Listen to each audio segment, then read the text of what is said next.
বিবাহিত মহিলার ration card transfer করার জন্য আপনার কাছে কি কোনো ডকুমেন্ট নেই? চিন্তা নেই। ডকুমেন্ট ছাড়াও আপনারা বিবাহিত মহিলার রেশন কার্ড তার বাপের বাড়ি থেকে স্বামীর বাড়িতে ট্রান্সফার করতে পারবেন। কিন্তু কিভাবে করবেন? অনলাইন থেকে, সম্পূর্ণ অনলাইন পদ্ধতি আজকের ভিডিওর মাধ্যমে আপনাদের দেখিয়ে দেব। তাই ভিডিওটি স্কিপ না করে অবশ্যই শেষ পর্যন্ত দেখবেন এবং পরবর্তীতে রেশন কার্ড রিলেটেড গুরুত্বপূর্ণ ভিডিও দেখার জন্য চ্যানেলটি সাবস্ক্রাইব করে পাশের বেল আইকনটি অল করে রাখবেন, সাথে আমাদের হোয়াটসঅ্যাপ এবং টেলিগ্রাম চ্যানেলে ফলো করবেন। তো বিবাহিত মহিলার রেশন কার্ড যদি আপনি ট্রান্সফার করতে চান অনলাইন থেকে এবং আপনার কাছে যদি ডকুমেন্ট না থাকে, তাহলে কিভাবে ট্রান্সফার করবেন অনলাইন থেকে? তো তার জন্য আপনারা রেশন কার্ডের যে অফিসিয়ালি পোর্টাল, এই পোর্টালে চলে আসবেন। এই পোর্টালে আসার পরেই আপনারা যদি একটু নিচের দিকে স্ক্রল করেন বা হোম পেজে, আপনারা এখানে দেখতে পেয়ে যাবেন সিটিজেন হোম। তো আপনারা এই সিটিজেন হোম অপশনে ক্লিক করবেন। এরপরে আপনারা এখানে রেশন কার্ড রিলেটেড কর্নার নামে একটি অপশন পেয়ে যাবেন, আপনারা এখানে ক্লিক করবেন। এরপরেই আপনারা এখানে সার্ভিস থ্রু অফিস এখানে ক্লিক করবেন।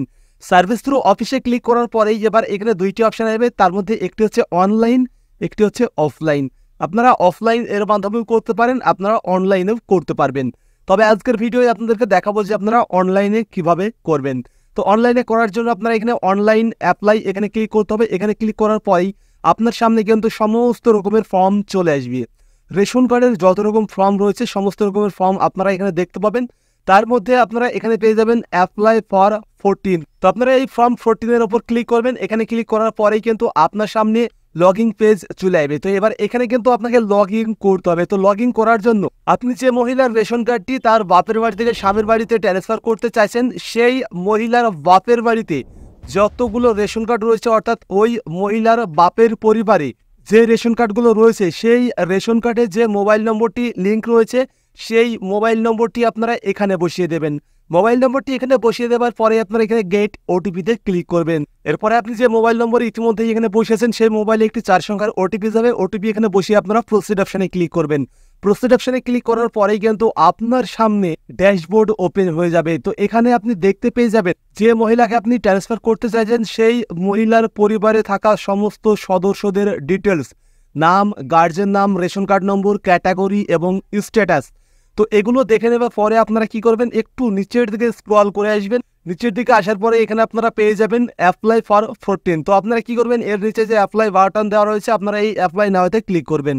অ্যাপ্লাই নাওতে ক্লিক করার পরেই কিন্তু আপনার সামনে এমন একটি পেজ চলে আসবে। এবার এখানে কিন্তু ওই সদস্যগুলোকে পুনরায় আরও একবার দেখিয়ে দেবে।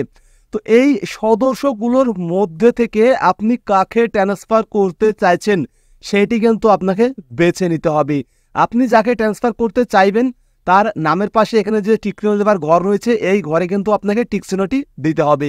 এক্সাম্পল হিসাবে ধরুন আপনি এখানে 2 নম্বর যে সদস্য, এই সদস্যরা আমি ট্রান্সফার করতে চাই।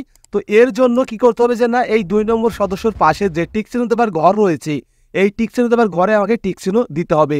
তো সেম এই একইভাবে আপনি যে মহিলাকে ট্রান্সফার করতে চাইছেন, সেই মহিলার নামের পাশে যে টিকচিহ্ন দেওয়ার ঘর, ওখানে ক্লিক করবেন বা টিকচিহ্নটি দিয়ে দেবেন। এরপরে আপনারা এখানে নেক্সট অপশনে ক্লিক করবেন। নেক্সট অপশনে ক্লিক করার পরেই কিন্তু আপনার সামনে এমন একটি পেজ চলে আসবে এবং আপনি যে রেশন কার্ড হোল্ডার্সকে সিলেক্ট করেছেন বা যে মহিলাকে সিলেক্ট করেছেন, সেই মহিলার নাম, গার্জেন নাম, জেন্ডার, হেড অফ ফ্যামিলি এবং রেশন কার্ড নম্বর আপনারা এখানে দেখতে পেয়ে যাবেন।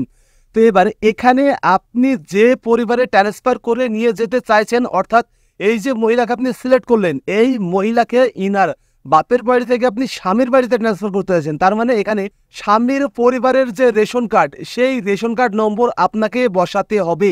তো এখানে রেশন কার্ড নম্বর বসিয়ে দেবেন। এরপর এখান থেকে রেশন কার্ডের যে ক্যাটাগরি, সেটি সিলেক্ট করে নেবেন। রেশন কার্ডের ক্যাটাগরি সিলেক্ট করে নেবার পরে আপনার এখানে সার্চ অপশনে ক্লিক করবেন। তো সার্চ অপশনে ক্লিক করার পরেই কিন্তু আপনার সামনে এমন একটি পেজ চলে আসবে। তো এখানে আপনারা দেখতে পাবেন আপনি যে মহিলাকে সিলেক্ট করছেন রেশন কার্ড ট্রান্সফার করার জন্য, সেই মহিলার ডিটেলস দেখতে পেয়ে যাবেন এবং এই মহিলা, এখানে যে মহিলাকে সিলেক্ট করছেন, এই মহিলা কোন পরিবারে ট্রান্সফার হয়ে যাচ্ছেন সেটি কিন্তু আপনারা এখানে দেখতে পেয়ে যাবেন। তার মানে আপনি ইতিপূর্বেই মহিলার স্বামীর পরিবারের যে রেশন কার্ড নম্বরটি ইনপুট করলেন, সেই স্বামীর পরিবারের সমস্ত সদস্যদের ডিটেলস বা তথ্য আপনারা এখানে দেখতে পেয়ে যাবেন। তো এখানে সমস্ত কিছু দেখে নেবার পরে আপনারা কনফার্ম করে নেবেন। কনফার্ম হয়ে যাওয়ার পরে আপনারা কি করবেন? এখানে নেক্সট অপশনে ক্লিক করবেন।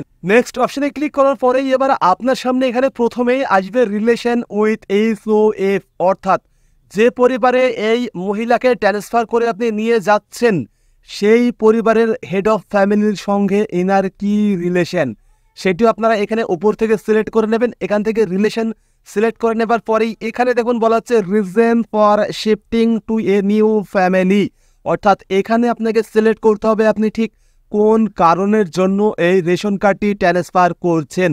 তো আপনারা যখনই এখানে রিজন সিলেক্ট করবেন তখন এখানে আপনারা কিন্তু চারটে রিজন পেয়ে যাবেন। তো এই চারটে রিজনের মধ্যে আপনারা ফার্স্টে পেয়ে যাবেন ম্যারেজ। যদি বিবাহিত সূত্রে রেশন কার্ডটি ট্রান্সফার করেন তাহলে আপনারা এখানে ম্যারেজ সিলেক্ট করবেন। ডিভোর্স হয়ে যাওয়ার ক্ষেত্রে যদি আপনি রেশন কার্ডটি ট্রান্সফার করতে চান সেক্ষেত্রে আপনারা 2 নম্বরে ডিভোর্স অপশান সিলেক্ট করবেন। এছাড়াও যদি ফ্যামিলি থেকে সেপারেট হয়ে যায়, রেশন কার্ড পুরো সেপারেট হয়ে যায়, তাহলে সেক্ষেত্রে আপনারা 3 নম্বর অপশানটি সিলেক্ট করবেন। এছাড়াও যদি ফ্যামিলি মেম্বার অন্য পরিবারে যুক্ত হয়ে যায় সেক্ষেত্রে আপনারা 4 নম্বর অপশানটি সিলেক্ট করবেন। যেহেতু আজকের এই ভিডিওই আপনাদের জানাবো বা দেখাবো যে আপনারা বিবাহের সূত্রে কিভাবে রেশন কার্ডটি ট্রান্সফার করবেন। তো বিবাহিত সূত্রে রেশন কার্ড ট্রান্সফার করার জন্য এখানে আপনাকে ম্যারেজ সিলেক্ট করতে হবে। তো আপনারা ম্যারেজ সিলেক্ট করবেন। ম্যারেজ সিলেক্ট করার পরেই এখানে ডকুমেন্ট আপলোড করতে বলা হবে। তো আপনারা যখন এখানে ম্যারেজ কারণ ম্যারেজ সিলেক্ট করবেন তখনই কিন্তু এখানে ডকুমেন্ট আপলোড করতে বলা হবে। আর এখানেই হচ্ছে যত সমস্যা, এখানে আপনি কি ডকুমেন্ট আপলোড করবেন। যেহেতু ভিডিওর শুরুতেই আপনাদের বলেছি যে আপনারা উইদাউট ডকুমেন্ট অর্থাৎ বিনা ডকুমেন্টেই আপনি আপনার রেশন কার্ডটি ট্রান্সফার করতে পারবেন। তো দেখুন এখানে যদি আপনার কাছে ডকুমেন্ট অ্যাভেলেবেল থাকে, অর্থাৎ ম্যারেজ সার্টিফিকেট যদি আপনার কাছে অ্যাভেলেবেল থাকে তাহলে অবশ্যই আপনি এখানে ম্যারেজ সার্টিফিকেট দেবেন।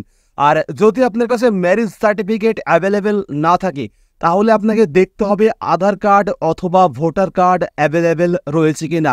যদি আধার কার্ড এবং ভোটার কার্ড এই দুটো ডকুমেন্টের মধ্যে কোনো একটি ডকুমেন্ট অ্যাভেলেবেল থাকে তাহলে আপনি সেই ডকুমেন্টটি এখানে আপলোড করবেন। তবে এখানে আপনাকে একটি বিষয় মাথায় রাখতে হবে, এখানে যদি আপনি আধার কার্ড অথবা মহিলার ভোটার কার্ড দিয়ে রেশন কার্ডটি ট্রান্সফার করতে চান বা আধার অথবা ভোটার কার্ড এখানে আপলোড করতে চান তাহলে ওই মহিলার আধার কার্ডে অথবা ভোটার কার্ডে স্বামীর নাম আপডেট থাকতে হবে। স্বামীর নাম যদি আধার বা ভোটার কার্ডে আপডেট না থাকে তাহলে কিন্তু এখানে অ্যাপ্লিকেশন রিজেক্ট করে দেওয়া হবে।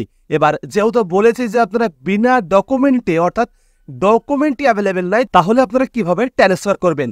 তো এবার যদি আপনি বিনা ডকুমেন্টে রেশন কার্ডটি ট্রান্সফার করতে চান তো এর জন্য আপনাকে আপনার গ্রাম পঞ্চায়েতে যেতে হবে এবং সেখানে গিয়ে আপনাকে জানাতে হবে যে আমি এরকমই রেশন কার্ড ট্রান্সফার করতে চাই এবং তার জন্য একটি সেলফ ডিক্লারেশন দেন। তো পঞ্চায়েত থেকেই কিন্তু সেলফ ডিক্লারেশন দেওয়া হবে এবং সেটি আপলোড করে আপনি কিন্তু এখান থেকে রেশন কার্ডটি ট্রান্সফার করতে পারবেন। এছাড়াও যদি আপনার কাছে আধার কার্ড ভোটার কার্ড বা ম্যারেজ সার্টিফিকেট অ্যাভেলেবেল থাকে তাহলে আপনি সেই ডকুমেন্টগুলোই দেবেন। তবে ভালো হবে যদি আপনার কাছে ডকুমেন্ট অ্যাভেলেবেল থাকে তাহলে ডকুমেন্টটি এখানে আপলোড করবেন, সেলফ ডিক্লারেশন নয়। সেলফ ডিক্লারেশন এই অপশনটি শুধুমাত্র বেকায়দার জন্য, অন্যথায় এখানে ডকুমেন্টটি কিন্তু আপনাকে আপলোড করতে হবে তবেই কিন্তু অ্যাপ্লিকেশন অ্যাপ্রুভড হবে। তো এখানে ডকুমেন্ট আপলোড করে দেওয়ার পরেই এখানে আপনারা কি করবেন, ডাইরেক্ট নেক্সট বাটনে ক্লিক করবেন। নেক্সট বাটনে ক্লিক করলেই কিন্তু আপনার সামনে এমন একটি পেজ চলে যাবে। তো এখানে কিন্তু আপনাকে একটি টিক চিহ্ন দিতে বলা হবে, টিক চিহ্নটি আপনারা এখানে দিয়ে দেবেন, গেট ওটিপিতে ক্লিক করবেন। তারপরে এখানে বলা হবে ওটিপি সেন্ড সাকসেসফুলি। তো এবার আপনার মোবাইল নম্বরে পুনরায় আরো একবার ওটিপি চলে যাবে। তো সেই ওটিপি আপনারা এখানে বসিয়ে সাবমিট ওটিপিতে ক্লিক করবেন। সাবমিট ওটিপিতে ক্লিক করলেই কিন্তু আপনার সামনে এমন একটি মেসেজ চলে যাবে এবং এখানে বলা হবে thank you, your ration card application of an individual for shifting to a new family has been successfully submitted। মানে এখানে বলা আছে আপনার যে অ্যাপ্লিকেশন সেটি সাকসেসফুলি সাবমিট হয়ে গেছে। এবার আপনি আপনার অনলাইন অ্যাকাউন্ট নম্বর দিয়ে স্ট্যাটাস চেক করতে পারবেন। আর অনলাইন অ্যাকাউন্ট নম্বর হচ্ছে আপনার মোবাইল নম্বর। তো আপনি আপনার মোবাইল নম্বর দিয়ে কিন্তু অনলাইন থেকে আপনারা খুব সহজেই স্ট্যাটাস চেক করতে পারবেন। আর তার জন্য রেশন কার্ডের যে অফিসিয়ালি পোর্টাল, এই পোর্টালে আসার পরে যদি আপনারা একদম নিচের দিকে আসেন, নিচের দিকে আসার পরে এখানে পেয়ে যাবেন check status of ration card application. আপনারা এখানে ক্লিক করবেন। এখানে ক্লিক করার পরেই কিন্তু অ্যাপ্লিকেশন স্ট্যাটাস চেক করার যে পেজ সেই পেজটি আপনার সামনে ওপেন হয়ে যাবে। তো এখানে আপনাকে প্রথমেই সিলেক্ট করতে হবে ফর্ম, যে এখানে আপনি কত ধরনের ফর্ম সাবমিট করেছেন সেই ফর্মটি আপনারা এখান থেকে সিলেক্ট করে নেবেন। ফর্মটি সিলেক্ট করার পরে মোবাইল নম্বরটি এখানে বসিয়ে ক্যাপচার কোড বসিয়ে সার্চ করলেই কিন্তু আপনি আপনার স্ট্যাটাসটি এখানে দেখতে পেয়ে যাবেন। তো এইভাবেই আপনারা অনলাইন থেকে বিবাহিত মহিলার রেশন কার্ড তার বাপের বাড়ি থেকে স্বামীর বাড়িতে ট্রান্সফার করতে পারবেন এবং তার স্ট্যাটাস চেক করতে পারবেন। এবার এখানে আমি আপনাদেরকে একটি গুরুত্বপূর্ণ বিষয় জানিয়ে রাখি যে যদি আপনি এসপি, এইচএস, পিএইচএস এবং এএওয়াই ক্যাটাগরির রেশন কার্ড ট্রান্সফার করেন তাহলে সেক্ষেত্রে আপনার অ্যাপ্লিকেশনটি অ্যাপ্রুভড হতে দীর্ঘদিন সময় নেবে।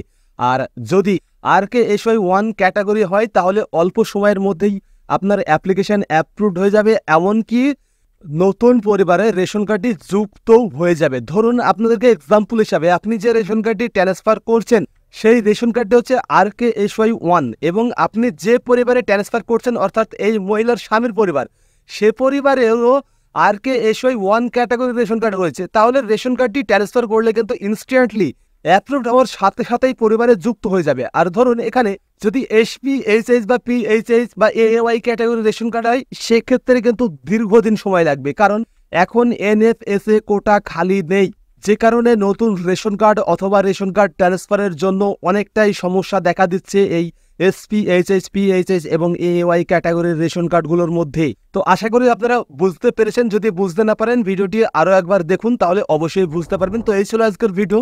তো ভিডিওটি কেমন লাগলো অবশ্যই কমেন্ট করে জানাবেন। যদি ভিডিওটি ভালো লাগে তো ভিডিওটি লাইক করবেন, কমেন্ট করবেন, আপনার বন্ধুদের সাথে শেয়ার করবেন এবং পরবর্তীতে রেশন কার্ড রিলেটেড গুরুত্বপূর্ণ ভিডিও যদি আপনি দেখতে চান বা গুরুত্বপূর্ণ আপডেট যদি আপনি পেতে চান তাহলে অবশ্যই চ্যানেলটি সাবস্ক্রাইব করে রাখবেন, পাশের বেল আইকনটিও অল করে রাখবেন যেন ভিডিও পাবলিশ করার সাথে সাথেই আপনার কাছে নোটিফিকেশন পৌঁছে যায়। এছাড়াও আমাদের হোয়াটসঅ্যাপ এবং টেলিগ্রাম চ্যানেলেও ফলো করবেন। আজকের ভিডিও শুরু থেকে শেষ পর্যন্ত দেখার জন্য আপনাকে অসংখ্য ধন্যবাদ।